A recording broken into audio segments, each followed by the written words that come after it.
जय हिंद साथियों, दृष्टि एजुकेशन में आपका स्वागत है। आज है 14 सितंबर 2023। आज का करंट अफेयर्स।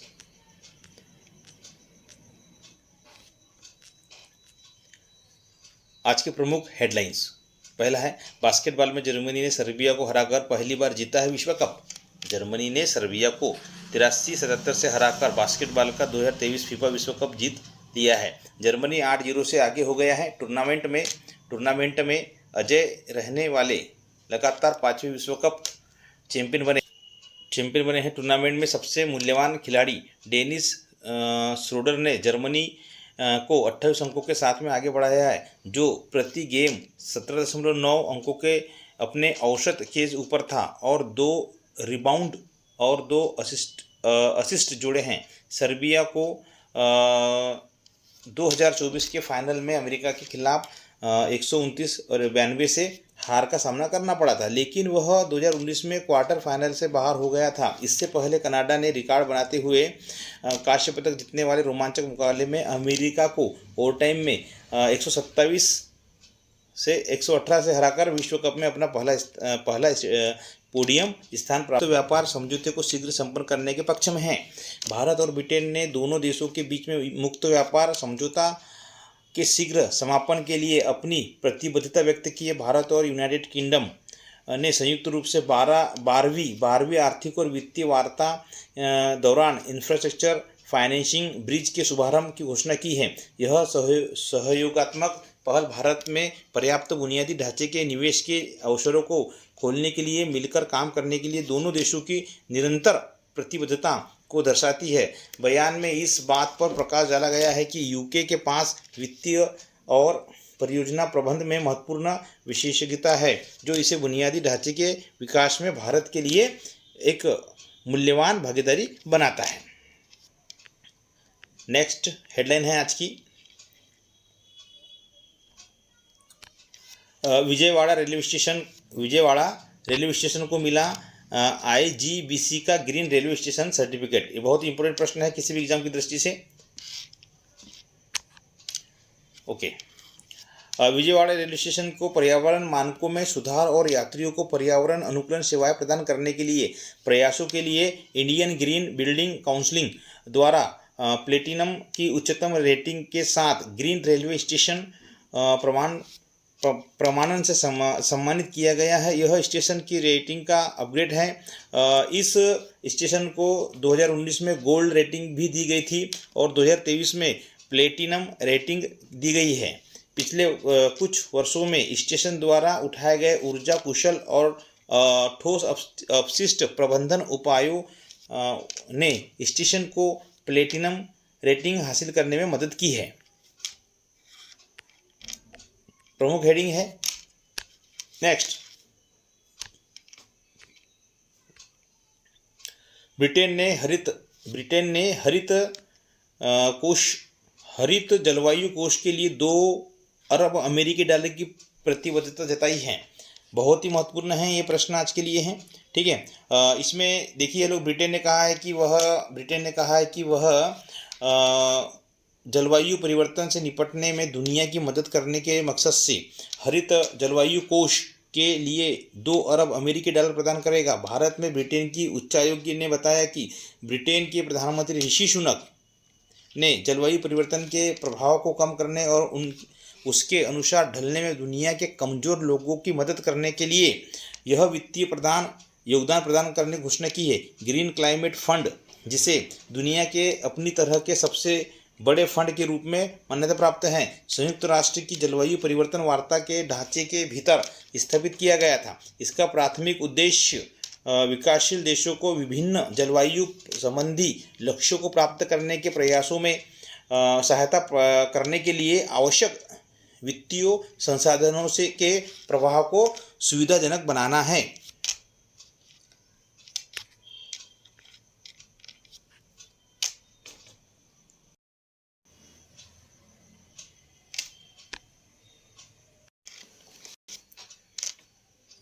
पांचवी हेडलाइन, स्वच्छ वायु सर्वेक्षण 2023।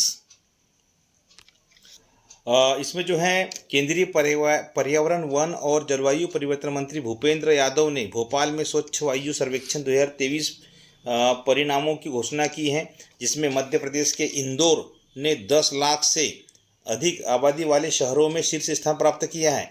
इस सर्वेक्षण में राष्ट्रीय स्वच्छ वायु कार्यक्रम के तहत 130 चिन्हित शहरों को शामिल किया गया है। आगरा उत्तर प्रदेश ने दूसरा स्थान हासिल किया है। उसके बाद ठाणे महाराष्ट्र ने तीसरा स्थान प्राप्त रहा है। पुरस्कारों को 2011 की जनगणना के आधार पर शहर की जनसंख्या के आधार पर वर्गीकृत किया गया था। 3 से 10 लाख जनसंख्या श्रेणी में अमरावती महाराष्ट्र ने शीर्ष स्थान प्राप्त किया है। 3 लाख से कम आबादी वाले शहरों में हिमाचल प्रदेश के शहर परवाणु और काला अम्ब अग्रणी रहे हैं।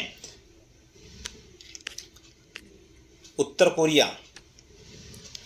कोरिया ने नई सामरिक परमाणु हमला पनडुब्बी लॉन्च की है।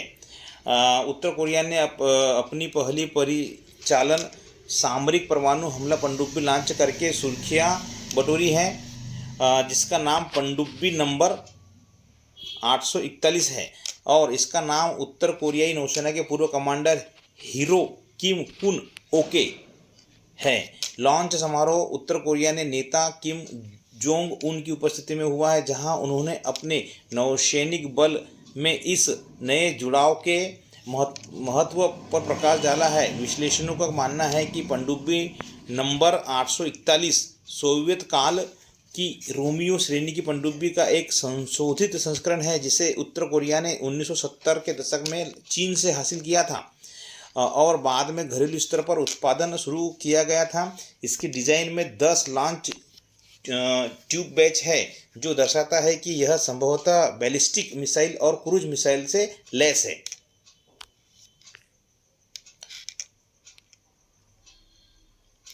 जम्मू कश्मीर एलजी ने बंगस वैली फेस्टिवल का उद्घाटन किया है। बहुत अच्छा प्रश्न है ये। जम्मू कश्मीर में राज्यपाल मनोज सिन्हा ने बंगस घाटी, ये बहुत अच्छा प्रश्न है, बंगस घाटी कहाँ स्थित है जम्मू कश्मीर में, दौरा किया और बंगस एडवेंचर फेस्टिवल का उद्घाटन किया है। यह घाटी एक प्रमुख ऑफ बीट गंतव्य के रूप में उभरी है। बंगस जैसे जम्मू कश्मीर के कई ऑफबीट गंतव्य आरामदायक, रोमांचक और मनमोहक अनुभव की तलाश करने वाले यात्रियों के लिए आदर्श स्थान है।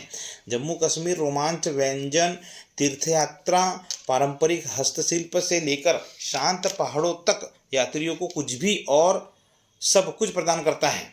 यह महोत्सव बंगस घाटी की ग्रामीण और साहसिक पर्यटन क्षमता को उजागर करेगा। उपराज्यपाल मनोज सिन्हा ने जम्मू कश्मीर द्वारा यात्रियों को प्रदान किए जाने वाले अनुभवों की अविश्वसनीय विविधता पर भी प्रकाश डाला है।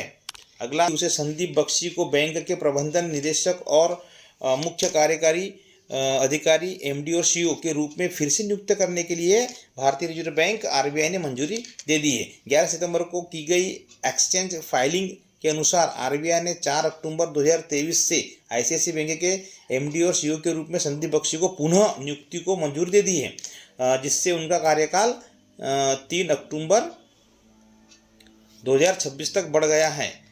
यह 3 साल का विस्तार श्री बख्शी के नेतृत्व और दृष्टि में निदेशक मंडल और आरबीआई दोनों के विश्वास को दर्शाता है। और आज के है प्रमुख प्रश्न जो आपके सभी एग्जाम के लिए अति महत्वपूर्ण है। अब हम एमसीक्यू की बात करते हैं। यहाँ से आप डिटेल पढ़िएगा। यहाँ पर जो है इसकी पीडीएफ प्राप्त करने के लिए हमारे टेलीग्राम ग्रुप पर जो है इसकी एक लिंक शेयर की गई है। आप यहाँ से टेलीग्राम ग्रुप पर जाकर के डिस्क्रिप्शन में इसका एक लिंक आपको दिया जाएगा, यहाँ से आप इस वीडियो का पीडीएफ प्राप्त कर सकते हैं। आइए, पहला प्रश्न है, हाल ही में राष्ट्रीय वन शहीद दिवस कब मनाया गया? बहुत अच्छा प्रश्न है। तो 11 सितंबर को यह मनाया गया है। ठीक है, तो क्या बोलेंगे हम, हाल ही में राष्ट्रीय वन शहीद दिवस कब मनाया गया? तो आंसर है इसका 11 सितंबर को। राष्ट्रीय वन शहीद दिवस को भारत में 11 सितंबर को मनाया जाता है। यह दिन उन वीरों को याद करने का अवसर है जिन्होंने अपने जीवन की कड़ियों में वनों और वन्य जीवों की सुरक्षा के लिए जोखिम में अपनी जीवन को अर्पित किया है, जो हमारे प्लेनेट के कल्याण के लिए महत्वपूर्ण है। राष्ट्रीय वन शहीद दिवस वन पदाधिकारी और कर्मचारी द्वारा हमारे वनों और वन्य जीवों की सुरक्षा में किए गए बलिदानों को याद करने के लिए महत्वपूर्ण है। यह इन बहुमूल्य प्राकृतिक संसाधनों के संरक्षण के लिए हमारी प्रतिबद्धता की पुष्टि करने में भी सहयोगी है। अगला प्रश्न है, दूसरा क्वेश्चन है ये, ऊंचे फाइटर एयरफील्ड का विकास कहाँ किया जा रहा है?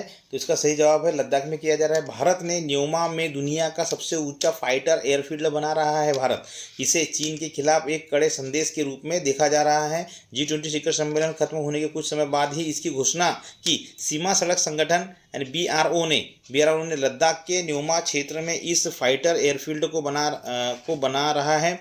इस प्रोजेक्ट का शिलान्यास रक्षा मंत्री राजनाथ सिंह ने जम्मू के देव ब्रिज से किया है। न्योमा लद्दाख में दुनिया के सबसे ऊंचे फाइटर एयरफील्ड का निर्माण है। भारत के बुनियादी ढांचे के विकास में एक महत्वपूर्ण मील का एक पत्थर साबित होगा।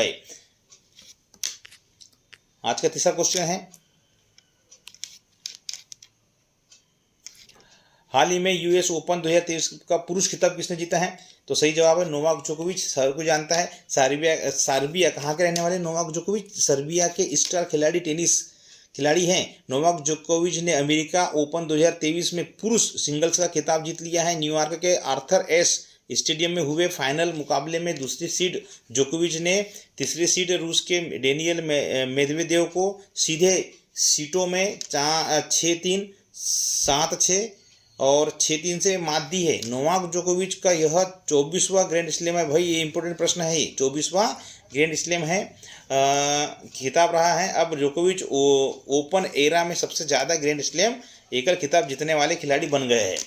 36 साल के जोकोविच ने अमेरिका की सेरेना विलियम्स को पछाड़ दिया, जिन्होंने ओपन एरा में 23 ग्रैंड स्लैम का खिताब जिसमें किस देश ने विदेशी में निवेशकों को आकर्षित करने के लिए नई वीजा नीति का अनावरण किया? सही जवाब है इसका पाकिस्तान। पाकिस्तान ने अपनी खस्ताहाल अर्थव्यवस्था को पुनर्जीवित करने के प्रयास में नकदी संकट से जूझ रहे देश में निवेश करने के लिए दुनिया भर के व्यापारिक समुदायों को आकर्षित करने के लिए एक नई वीजा पेश की है। यह निर्णय देश की आर्थिक समस्याओं से निपटने के लिए पिछली शहबाज शरीफ सरकार द्वारा स्थापित एक कुछ पाने की हो आस कोई अरमा हो जो खास आशाएं हर कोशिश